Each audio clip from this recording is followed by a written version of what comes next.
The flu season is upon us. Which type will we worry about this year? And what kind of shots will we be told to take? Remember the swine flu scare of 1976? That was the year the U.S. government told us all that swine flu could turn out to be a killer that could spread across the nation. And Washington decided that every man, woman, and child in the nation should get a shot to prevent a nationwide outbreak, a pandemic. Well, 46 million of us obediently took the shot. And now 4,000 Americans are claiming damages from Uncle Sam amounting to $3.5 billion because of what happened when they took that shot. By far the greatest number of the claims, 2/3 of them, are for neurological damage or even death, allegedly triggered by the flu shot. We pick up the story back in 1976 when the threat posed by the swine flu virus seemed very real indeed. This virus was the cause of a pandemic in 1918 and 1919 that resulted in over 500,000 deaths in the United States, as well as 20 million deaths around the world. See how easy it is to... Thus, the U.S. government's publicity machine was cranked into action to urge all America to protect itself against the swine flu menace. Influenza is serious business. During major flu epidemics, millions of people are sick and thousands die. Well, this year you can get protection.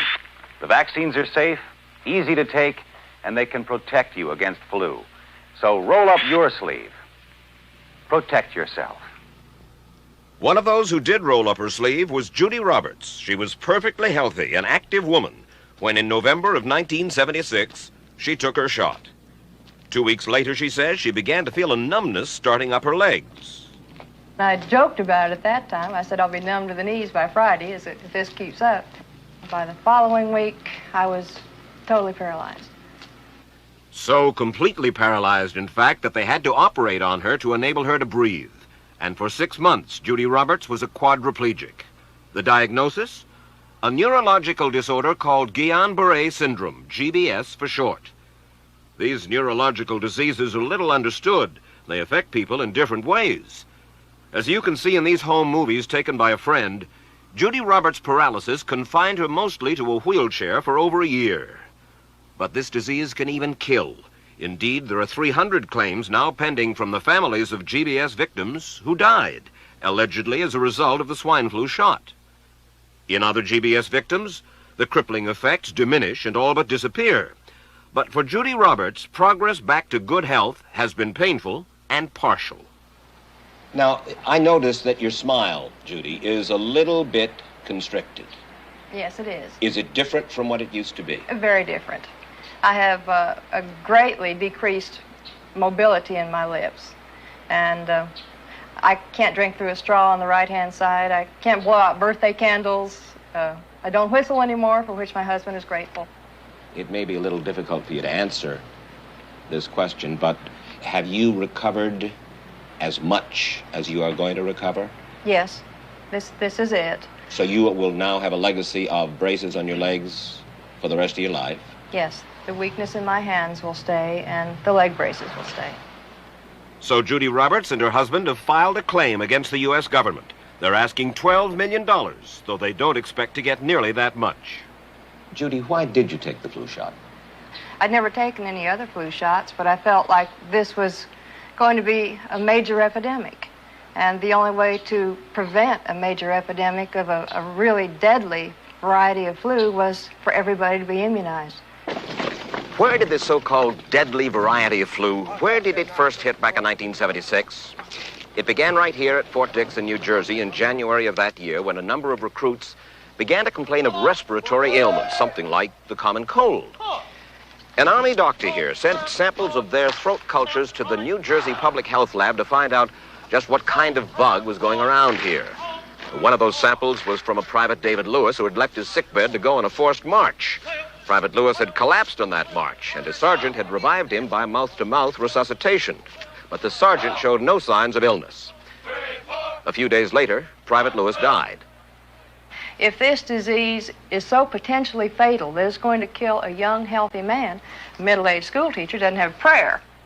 The New Jersey lab identified most of those soldiers' throat cultures as the normal kind of flu virus going around that year, but they could not make out what kind of virus was in the culture from the dead soldier and from 4 others who were sick. So they sent those cultures to the Federal Center for Disease Control in Atlanta, Georgia for further study. A few days later, they got the verdict: swine flu. But that much publicized outbreak of swine flu at Fort Dix involved only Private Lewis, who died, and those 4 other soldiers who recovered completely without the swine flu shot.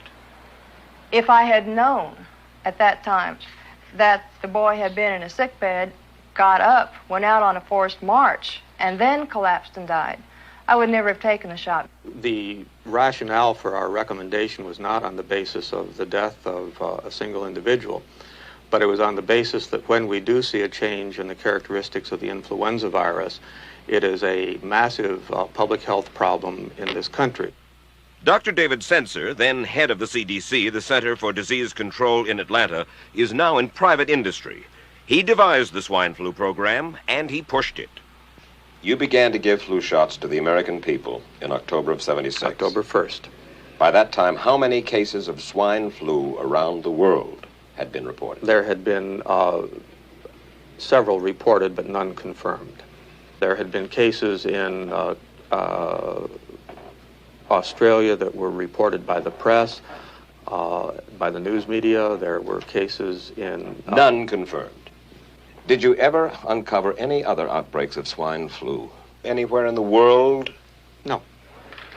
Now, nearly everyone was to receive the shot in a public health facility where a doctor might not be present. Therefore, it was up to the CDC to come up with some kind of official consent form, giving the public all the information it needed about the swine flu shot. This form stated that the swine flu vaccine had been tested. What it didn't say was that after those tests were completed, the scientists developed another vaccine, and that was the one given to most of the 46 million who took the shot. That vaccine was called X53A. Was X53A ever field tested? I can't say. I would have to... It wasn't. I don't know. Well, I would think that you're in charge of the program.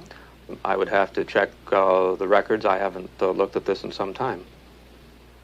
The information form, the consent form, was also supposed to warn people about any risks of serious complications following the shot. But did it? No, I had never heard of any reactions other than a sore arm, fever, this sort of thing. Judy Roberts' husband, Gene, also took the shot. Yes, I looked at that document. I signed it. Nothing on there said I was going to have a heart attack or I'd get Guillain-Barré, which I never heard of. What if people from the government, from the Center for Disease Control, what if they had indeed known about it? What would be your feeling? They should have told us. Did anyone ever come to you and say, you know something, fellas? There's the possibility of neurological damage if you get into a mass immunization program? No. No one ever did? No. Do you know Michael Hatwick? Yes. Mm-hmm. Dr. Michael Hatwick directed the surveillance team for the swine flu program at the CDC. His job was to find out what possible complications could arise from taking the shot and to report his findings to those in charge. Did you know ahead of time, Dr. Hatwick, that there had been case reports of neurological disorders, neurological illness, apparently associated with the injection of influenza vaccine? Absolutely. You did? Yes. How'd you know that? By review of the literature. So you told your superiors, the men in charge of the swine flu immunization program, about the possibility of neurological disorders? Absolutely. What would you say if I told you that your superiors say that you never told them about the possibility of neurological complications? That's nonsense. I can't believe that they would say that they did not know that there were neurological illnesses associated with influenza vaccination. That simply is not true. We did know that. I've said that Dr. Hatwick had never told me of his feelings on this subject. Then he's lying. I guess you would have to make that assumption. Then why does this report from your own agency, dated July 1976, list neurological complications as a possibility? I think the